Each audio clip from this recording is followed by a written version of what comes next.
নমস্কার দর্শক বন্ধুরা, এক্সট্রা টাইম বাংলায় আপনাদের সকলকে স্বাগত। রয়েছে আমরা রাজারহাটের সেন্টার অফ এক্সেলেন্সে এবং দেখলাম ইস্টবেঙ্গল এফসির অনুশীলন। আগামীকাল অর্থাৎ সোমবার জৌহাতি ক্রীড়াঙ্গনে চেন্নাইন এফসির বিরুদ্ধে খেলতে নামবে লাল হলুদ ব্রিগেড। এবং গত ম্যাচে জামশেদপুরের বিরুদ্ধে হারের পরপরই তারা কলকাতায় চলে আসে এবং একটা দুদিন অনুশীলন করে এবার চেন্নাইয়ের বিরুদ্ধে নামবে লাল হলুদ ব্রিগেড। কিন্তু প্রশ্ন হলো এই আজকের অনুশীলনে কি বিষয়, গুরুত্বপূর্ণ বিষয় নজর এলো সেটা আপনাদের সাথে অবশ্যই শেয়ার করব। প্রথমত যেটা দেখার বিষয় সেটা হলো হরমনজোত সিং খাবড়া, তিনি কিন্তু বেশ ভালো মতো অনুশীলন করছেন, পুরো দমেই অনুশীলন করছেন। এমনকি সিচুয়েশন প্র্যাকটিসেও কিন্তু খাবড়াকে বেশ চনমনে লাগলেও কিন্তু যেটা মনে হচ্ছে তিনি হয়তো প্রথম একাদশ নয়, হয়তো সাবস্টিটিউট হিসেবে নামতেই পারেন। ফলে স্কোয়াডে কিন্তু আমরা খাবড়াকে দেখতেই পারি চেন্নাইন এফসি ম্যাচে। এবং নিঃসন্দেহে খাবড়ার উপস্থিতিটা, খাবড়ার অভিজ্ঞতাটা অবশ্যই কাজে লাগবে লাল হলুদ ব্রিগেডের। এদিকে আমরা যদি কথা বলি চোট আঘাত নিয়ে, তাহলে কিন্তু সেরকম কোনো চোট আঘাতের খবর কিন্তু নেই ইস্টবেঙ্গল দলে। গতকাল যেটা আমরা বলেছিলাম, সৌভিক চক্রবর্তী, আলেকজান্ডার প্যান্টিচ এবং নন্দকুমার আলাদা করে স্ট্রেচিং করেন, সেটা মূলত রিকভারি ছিল। আছে কিন্তু তারা পুরোদমে অনুশীলন করেন। তারা বললে ভুল, একজনের কথা বাদ দিতে হবে, সেটা হলো আলেকজান্ডার প্যান্টিচ। তিনি কিন্তু সাইড লাইনে আলাদা করে অনুশীলন করেন, হালকা দৌড়াদৌড়ি করেন, যেটা মনে হচ্ছে যে তিনি কিন্তু রিকভার করছেন নিজেকে। গত জামশেদপুর ম্যাচে তিনি এক প্রকার তাড়াতাড়ি নেমে গেছিলেন, পুরো 90 মিনিট খেলেছিলেন এবং তারপর হয়তো নিজেকে কিছুটা ফিট করতে অনুশীলনে যোগ দেননি, যেটা সম্ভাবনা রয়েছে হয়তো চেন্নাই ম্যাচে তিনি হয়তো নাও খেলতে পারেন। ফলে দলে বদল আসবে এমনটাই সম্ভাবনা রয়েছে।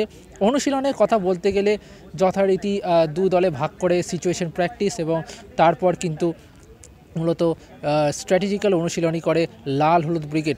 চেন্নাইন এফসির যে আক্রমণ, মিডফিল্ড এবং রক্ষণ, সেগুলোকে নিয়েও কিন্তু ফুটবলারদের সাথে আলাদা করে চর্চা করেন কোচ কার্লোস কোয়াদ্রাত এবং বারবার করে যে ভুলগুলো করছেন ফুটবলাররা সেটাই কিন্তু শুধরে দেওয়ার চেষ্টা করছেন কোয়াদ্রাত।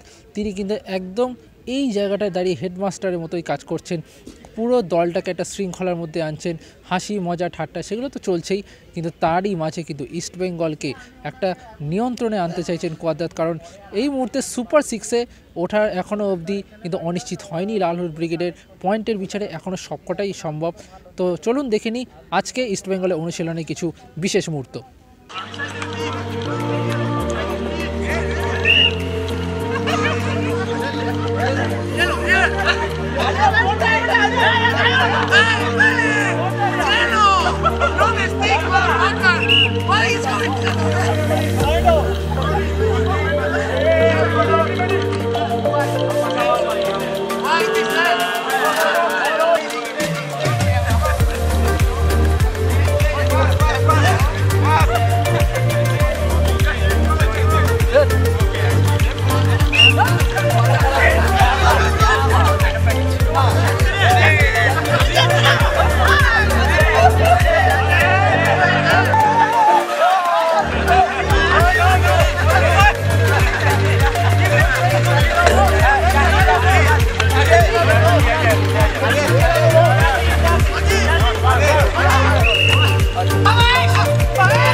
Extra time.